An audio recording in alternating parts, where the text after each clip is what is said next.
Pada pagi hari ini seperti biasa saya akan membawakan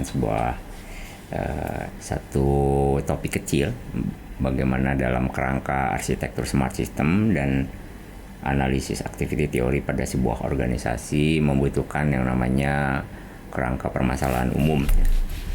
Saya sedikit mencari mengulas beberapa permasalahan besar yang terkait hal itu, yaitu dari sebuah artikel dari Zhang dan teman-teman tahun 2023 itu di IEEE Transaction Industrial Informatics yang judulnya Advancement in Industrial Cyber Physical System.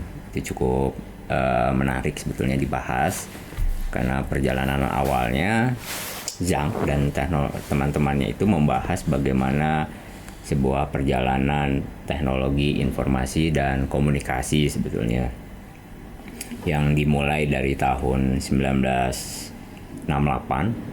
Ini tahun pertama mungkin teman-teman Bapak Ibu sekalian tahu bahwa PLC lahir di tahun ini ya. Kemudian beranjak di tahun 1983, kemudian tahun 89 muncullah World Wide Web yang sekarang kita tahu website itu sudah mulai di tahun 89 sebetulnya. Kemudian ada tahun 1992 itu diulas juga mengenai Ethernet and TCP/IP sebetulnya. 1997 itu sudah mulai ada terminologi istilah wireless M2M ya, teknologi yang dipergunakan dalam industri sebetulnya pada sebuah organisasi. Nah, di tahun 1999 muncullah IoT yang kita kenal sampai saat ini namanya Internet of Things ya. Di tahun 99 inilah muncul berkembang cukup pesat, dan tahun 2006 itu muncul istilah namanya Cyber Physical System atau CPS ya, Cyber Physical System, yang kita ketahui ini menjadi sistem yang muncul cukup marak pada tahun ini. Tapi tahun 2006 sudah mulai itu diperkenalkan oleh Helen Gill ya. Jadi tadi ya, di tahun 2013 muncullah namanya industri 4.0 dan mulai cukup banyak riset-riset kemudian pengembangan industri yang akhirnya muncullah terminologi industrial cyber physical system atau ada terminologi yang mengatakan inilah smart system. Jadi pada tahun itu teknologi TIK, teknologi informasi dan komunikasi, telah merevolusi industri, dengan ekspansi yang sangat besar di dunia maya, mengubah cara pandang dan mengubah cara bagaimana bicara tentang informasi untuk mengumpulkan dan mengeksploitasi sebetulnya.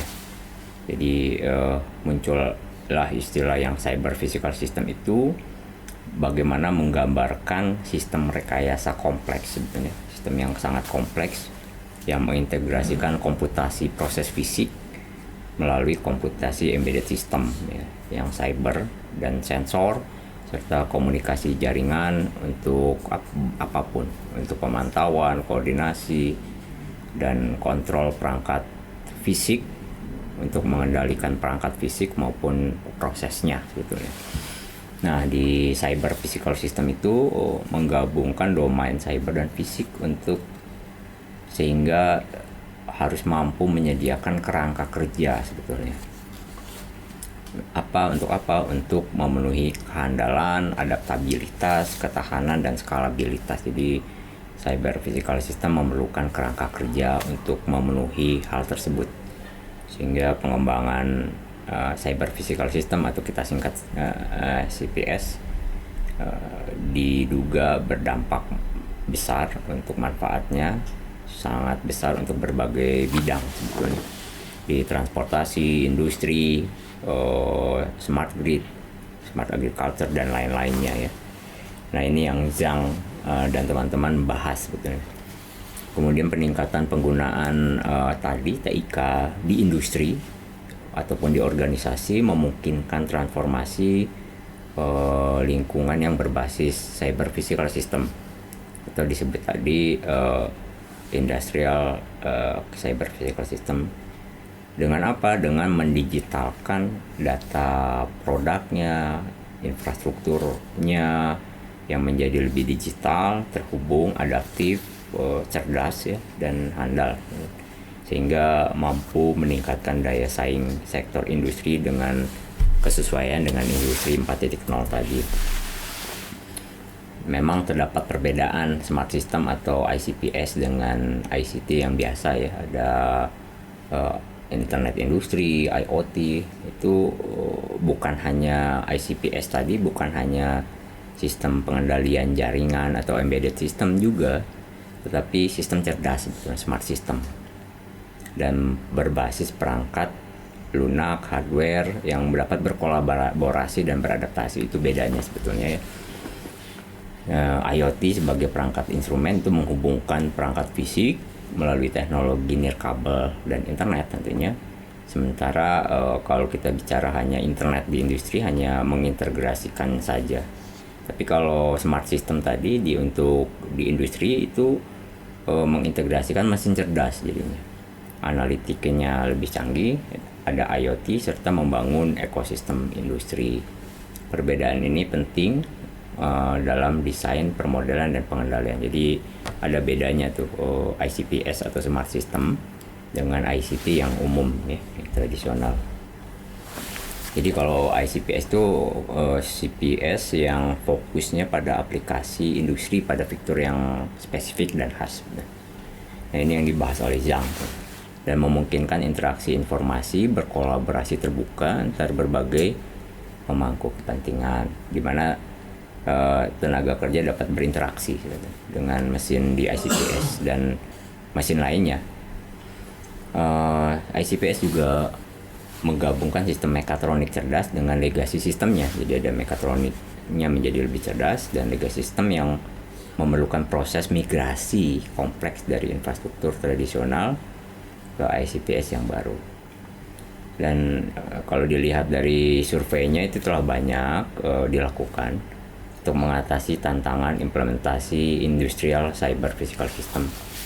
Jadi yang sudah dilakukan misalnya bidang keamanan, strategi berbasis edge dan edge cloud computing, mengoptimalkan quality of service, ya, mekanisme komunikasi dan komputasi, kemudian mendesain AI assistant. Jadi bagaimana AI mengasisteni jaringan nirkabel untuk IoT, serta penggunaan teknik AI dalam ICPS Cloud Edge Computing.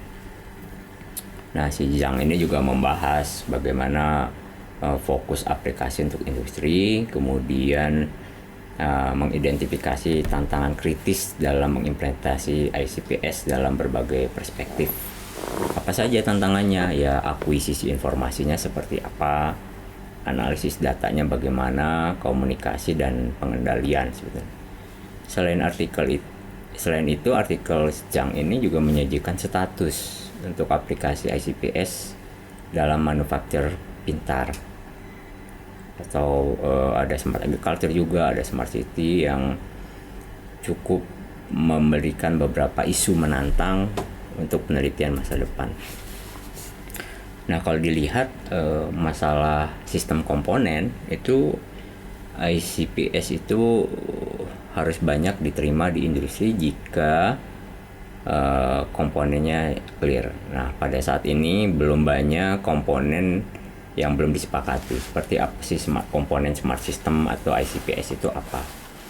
Jadi arsitekturnya harus mampu mengakomodasi kompleksitas. Ada kompleksitas yang harus diakomodir dan fitur-fitur baru dalam infrastruktur tentunya. Karena tadi ada yang fisik dan cyber yang harus dilayani dan diadaptasi menjadi fitur-fitur baru dalam infrastruktur. Penggunaan arsitektur misalnya service oriented arsitektur, yaitu arsitektur yang berbasis layanan, itu menjadi penting di komponennya. Dan yang kedua tentu saja di layer-layer atasnya ada sistem multi-agent system. Untuk apa? Untuk otomasi industri, sehingga entitasnya bisa berinteraksi dan berkolaborasi dengan cloud computing teknologi dan layanan web ya, sebagai output. Jadi dengan konfigurasi unit yang embedded system yang tepat dan memanfaatkan kemampuan cloud, itu seharusnya smart system dapat mengatasi kebutuhan secara real time. Jadi kebutuhan real time dapat dipenuhi tanpa perlu merubah program sistem yang besar yang tadi legacy system yang sudah ada. Jadi kalau dilihat ada masalah sistem komponen yang dalam smart system yang harus menjadi riset ke depan. Kemudian ada yang diusulkan oleh Zhang itu ada komponen fisik, komponen komunikasi, dan komponen pengguna sebetulnya. Mereka sudah jadi ada yang fisik, misalnya fasilitas industrinya gimana, sensor-sensornya apa yang ada, perangkat cerdas smart system yang untuk mengumpulkan data seperti apa, dan bagaimana mengendalikan proses fisiknya sebetulnya. Nah, dari komunikasi sebetulnya ada bagaimana pemanfaatan server edge atau cloud computing, kemudian jaringan komunikasi, sensor-sensor yang ada itu bagaimana mengelola konektivitasnya dan serta pemrosesan informasi. Dihubungkan dengan pengguna tentunya aktivitas manusia, bagaimana memanfaatkan data, misalnya query data, searching data, atau pengambilan keputusan atau keselamatan. Ini pun menjadi salah satu bagian permasalahan dalam sistem komponen ICPS atau smart system. Kemudian juga permasalahan lain bagaimana referensi arsitektur model yang ada itu, referensi arsitektur model for Industry 4.0 yaitu RAMI 4.0 yang ini yang dipakai oleh Zhang sebagai bagian dari landasan dasar itu referensi arsitektur. Ada 3 dimensi sebetulnya, aksis ya, sumbu atau sumbu lapisan layer menggambarkan karakteristik komponennya. Ada 6 lapisan. Lapisannya layer bisnis, layer fungsional, information, communication, integration, dan aset kalau RAMI. 6 lapisan itu mengindikasikan kategori bagian yang dapat dikelola oleh sistem. Jadi ada lapisan layer-layer yang dapat dikelola oleh sistem, tadi 6 layer itu.